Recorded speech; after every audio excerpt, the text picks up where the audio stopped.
आज मैं द्वितीय सेमेस्टर में आप सबको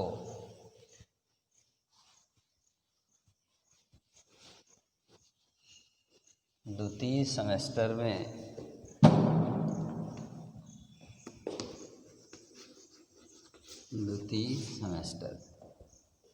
पिछले लेक्चर में आपको मैं बता रहा था प्राकृतिक शक्तियों के विषय में। आज आपको हम बताएंगे जैवमंडल।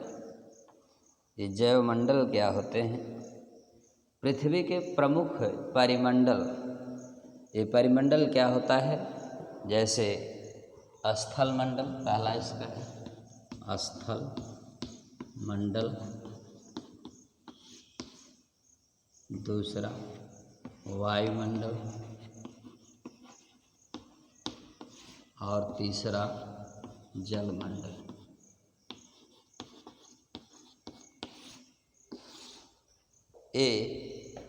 और एक को चौथा जो है उसको जैव मंडल कहा जाता है। चौथा जैव मंडल। ये जो पृथ्वी के प्रमुख जो परिमंडलों की बात की जाती है, इसमें जैव मंडल ही इन तीनों को समेटे हुए। अगर इन तीनों में से किसी एक को हटा दिया जाए तो जैव मंडल जो है सिद्ध नहीं होगा। जैव मंडल का मतलब होता है जीवों का मंडल। जीव जिस मंडल में रहते हैं, लेकिन जीव पानी में भी रहता है, जीव स्थल पर भी रहता है, जीव वायु में भी रहता है। इसलिए जब भी आपसे ये पूछा जाए कि जैव मंडल किसे कहते हैं, तो उस समय आप यही बोलेंगे कि स्थल मंडल, जल मंडल और वायुमंडल के सम्मिलित रूप को, जिसमें जीवन की दशाएं पाई जाती हैं, उसको हम क्या कहते हैं? जैव मंडल कहते हैं। अब इसमें जैसे आपका स्थल मंडल क्या है, आप आसानी से जानते हैं। पृथ्वी का वह भाग जो जल के अलावा ऊपर उठा हुआ है, जिस पर हम लोग रह रहे हैं, यही क्या है? यही तो स्थल मंडल है। बकिया जितना 3 हिस्सा हमारा पृथ्वी का जो 71% जल से घिरा हुआ है, वो जलमंडल है। तो पृथ्वी पर जो पाई जाने वाली प्राकृतिक दशाएं, अगर ये प्राकृतिक दशाएं ना होती तो जीवन ना होता। इसी तरह से आपका वायुमंडल आता है। अब वायुमंडल में विभिन्न प्रकार की गैसों का मिश्रण पाया जाता है, जैसे कार्बन डाइऑक्साइड, ऑक्सीजन, नाइट्रोजन।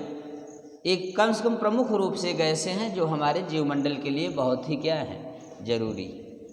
और अगर इन गैसों को अनुपस्थित कर दिया जाए तो जीवन संभव नहीं होगा। इसी स्थल मंडल पर अब वायुमंडल की स्थिति आती है कि वायुमंडल में जीवन होने के लिए जो वायु में गैसों का अनुपात है वो निर्धारित होना चाहिए, वो नियमित होना चाहिए। अगर इनका अनुपात बिगड़ने लगता है तो पर्यावरण क्या होता है?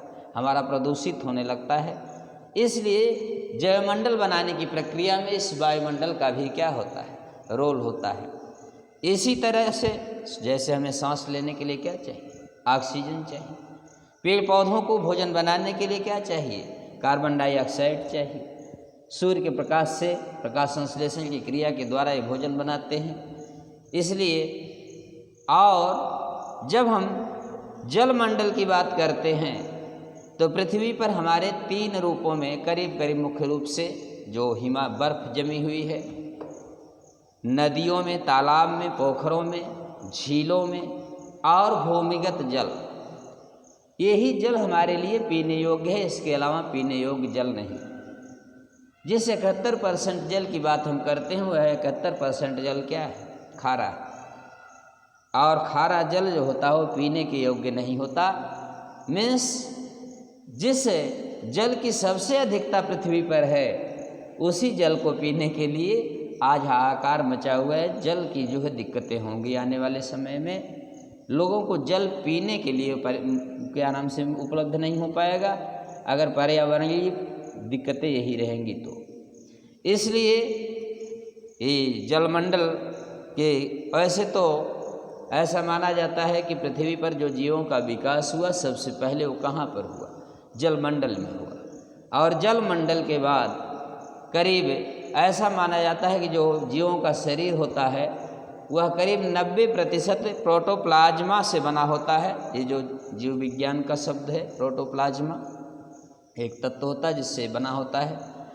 और इसी तरह से जैवमंडल, जब आप जानते हैं जैवमंडल, कभी कभी पूछ देता है कि जैवमंडल किसे कहते हैं, तो जैवमंडल आप उसी आधार पर परिभाषित करेंगे कि स्थल मंडल, वायुमंडल और जल मंडल के सम्मिलित रूप को हम क्या कहते हैं, जैव मंडल कहते हैं। क्योंकि ऐसा कई हजार वर्ष पहले, करीब 50 से 60 करोड़ वर्ष पहले, हजारों वर्ष की बात नहीं, करोड़ों वर्ष पहले की बात है कि सबसे पहले अगर पृथ्वी पर वनस्पतियां या जीवों की उत्पत्ति हुई तो कहाँ पे हुई थी? सागर में, महासागरों में हुई थी, इस स्थल भाग पर नहीं हुई। इस स्थलीय भाग पर जब अगर जीवों की उत्पत्ति हुई तो करीब 20 से 25 करोड़ वर्ष बाद हुई। तो इसका मतलब जीवों को उत्पन्न करने में सबसे पहला रोल किसका है? जल मंडल का है। और जल मंडल के बाद यहाँ करीब एक जो आपकी भूपर्पटी है, ये करीब 90% जीव जंतु इसी पृथ्वी पर पाए जाते हैं। और यहाँ पर करीब 4 किलोमीटर मोटी पट्टी पाई जाती है। आपको मैंने पीछे बताया था कि पृथ्वी की हमारी जो संरचना है, सियाल, सीमा और निफे, उसके आधार पर जब देखेंगे तो इसमें करीब 200 किलोमीटर की एक मोटी पट्टी है जो भूपर्पटी कहलाती है।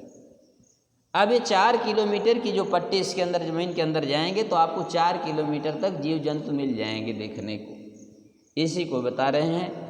और इसी तरह से गहराई में जब आप जाते हैं तो एक चीज़ और आपको देखने को मिलता है कि ताप और दाब भी बढ़ते हैं। आपको पीछे मैंने बताया था कि गहराई में ज्यों-ज्यों हम बढ़ते जाते हैं त्यों-त्यों तापमान में वृद्धि होती जाती है। हर 32 डिग्री सेल्सियस तापमान जो होता है, क्या होता है, हर 1 किलोमीटर पर बढ़ जाता है। इसका मतलब कि पृथ्वी के क्रोड में हम जाएंगे तो इसका मतलब बहुत ज़्यादा तापमान है। ऐसे ही हमारे जब वायुमंडल में ऊपर जाते हैं तो करीब 5-6 किलोमीटर की ऊंचाई पर, और जब पहाड़ों पर जाते हैं तो वहाँ फिर ऑक्सीजन कम होने लगता है। अभी आप जा कर के देख लीजिए, या समाचारों में आपको पढ़ने को मिलता होगा, समाचार पत्रों वगैरह में, कि सियाचिन ग्लेशियर की जहाँ पर पहाड़ियों पर हमारे सेना के जवान रहते हैं, उस जगह पे ऑक्सीजन बहुत कम होती है। उनको सांस लेने में दिक्कतें होती हैं। इसलिए कम से कम अधिक से अधिक ऊंचाई पर पहुंचने पर भी जो है ऑक्सीजन की कमी ही महसूस की जाने लगती है। और जब हम गहराई में जाते हैं तो भी तापमान और दाब की वृद्धि के कारण भी इस तरह से इसके जैवमंडल के 4 घटक होते हैं। जैव भार होता है, जैव पदार्थ जनित होता है, आकस्मिक पदार्थ और मानव, ये 4 प्रकार के इसके घटक बताए गए हैं। और ये बहुत छोटा आपका लेसन था, समाप्त हो गया यहीं पे। ये चारों घटक जैवमंडल के ही हैं। Thank you.